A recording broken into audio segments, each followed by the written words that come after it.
Selamat berjumpa kembali saudara sekalian bersama dengan saya Pendeta Tanto Kristiono dari GKJ Margoyudan Surakarta dalam program Resapi atau Renungan Sapaan Iman GKJ Margoyudan.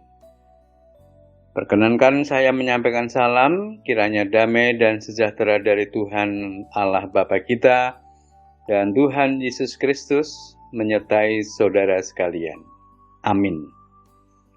Saudara sekalian yang terkasih, kita akan bersama merenungkan firman Tuhan. Dan mari kita memohon berkat penyertaan Tuhan di dalam doa. Tuhan Allah Bapa yang kami sembah dalam Tuhan Yesus, kami bersyukur untuk kesempatan yang indah ini, di mana kami hendak mendengarkan firman-Mu. Bersabdalah Tuhan, di kedalaman hati kami, mampukan kami mendengarkan firman-Mu dan terlebih melakukan firman-Mu dalam hidup kami setiap hari. Amin. Saudara sekalian yang dikasihi oleh Tuhan, saya mengambilkan bacaan dari Injil Matius pasal 9 ayat 32 sampai dengan 34 yang demikian. Sedang kedua orang buta itu keluar, dibawalah kepada Yesus seorang bisu yang kerasukan setan. Dan setelah setan itu diusir, dapatlah orang bisu itu berkata-kata.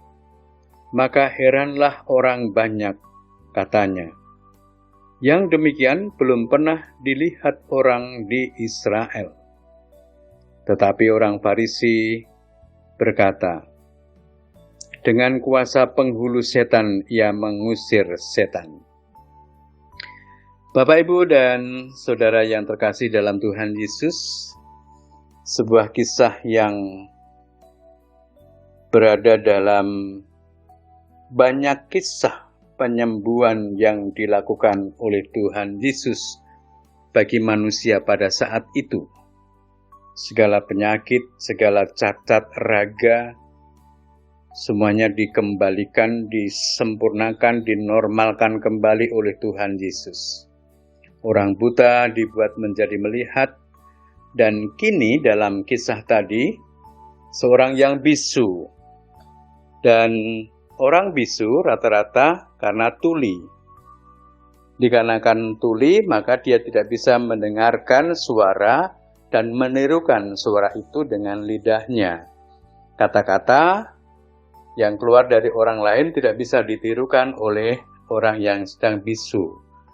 Maka orang yang bisu itu pasti biasanya karena dia tuli.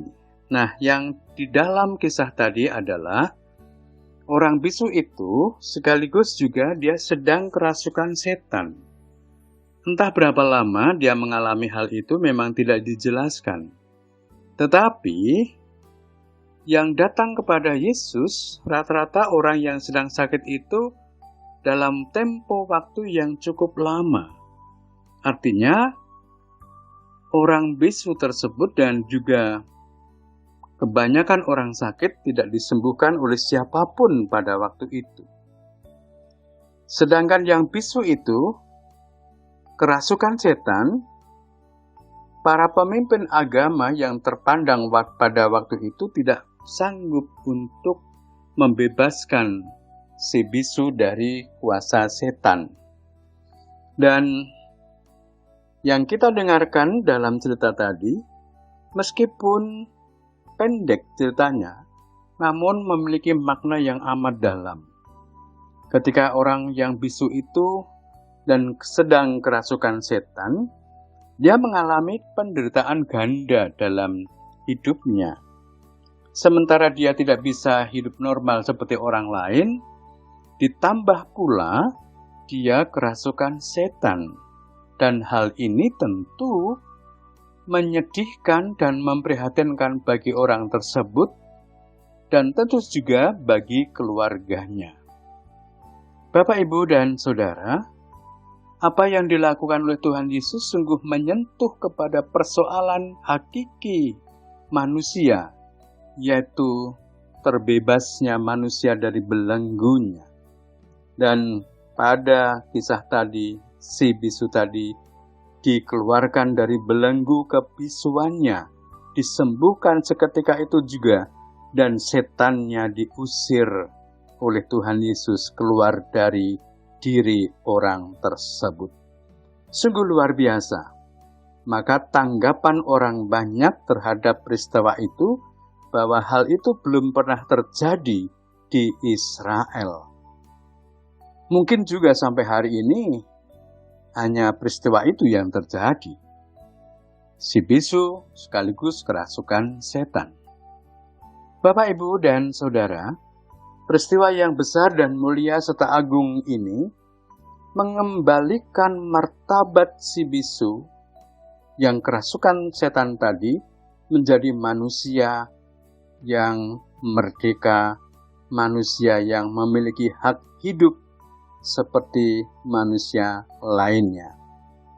Namun beda di hadapan orang Farisi, apa yang dilakukan oleh Tuhan Yesus tetap saja kelihatan dipandang dengan cara yang buruk dan tidak benar.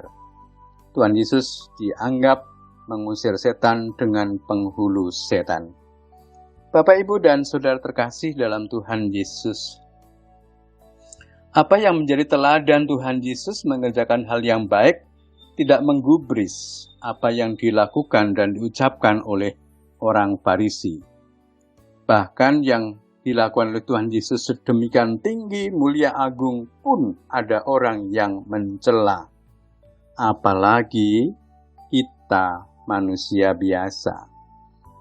Melakukan hal yang baik, yang berskala, mengasihi sesama, memperjuangkan sesama pun juga bisa mendapat celaan seperti itu.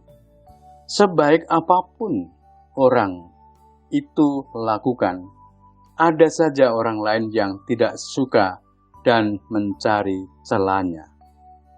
Bapak, Ibu, dan Saudara, hal seperti ini menguatkan kita untuk kita tetap tegar seperti Tuhan Yesus tetap melanjutkan karya-karyanya, meskipun seperti orang Farisi, bahkan juga pemimpin-pemimpin agama pada waktu itu mencela Yesus. Namun Tuhan Yesus tidak kemudian meladeni mereka, karena mereka bukan urusannya Tuhan Yesus. Demikian pun Bapak, Ibu, dan Saudara, jika kita melakukan hal-hal yang baik, perjuangan sebaik apapun, kalau dicela orang, dijatuhkan oleh orang, tidak usah menjadi diambil hati, tetapi tetaplah berjuang untuk melanjutkan pekerjaan mulia itu. Pastilah di kanan kiri kita banyak orang-orang seperti ini, seperti orang Farisi itu, yang tidak sanggup untuk melihat kebaikan-kebaikan yang kita lakukan. Namun apa yang kita lakukan, kita arahkan kepada kemuliaan Tuhan saja. Tidak untuk diri kita sendiri, tapi biarlah Tuhan yang menerimanya. Tidak usah menggubris siapapun yang ada di kanan kiri kita, di mana mereka suka sekali untuk mencela. Biarkanlah mereka dengan perilakunya seperti itu, kita tetap mengampuni mereka. Tuhan Yesus memberkati. Amin. Mari kita berdoa. Tuhan, terima kasih banyak atas firman-Mu di saat ini. Teguhkanlah hati kami untuk melakukan hal yang baik, untuk tetap melanjutkan perjuangan mulia bagi kemuliaan Tuhan dan sesama. Di dalam Tuhan Yesus kami berdoa. Amin.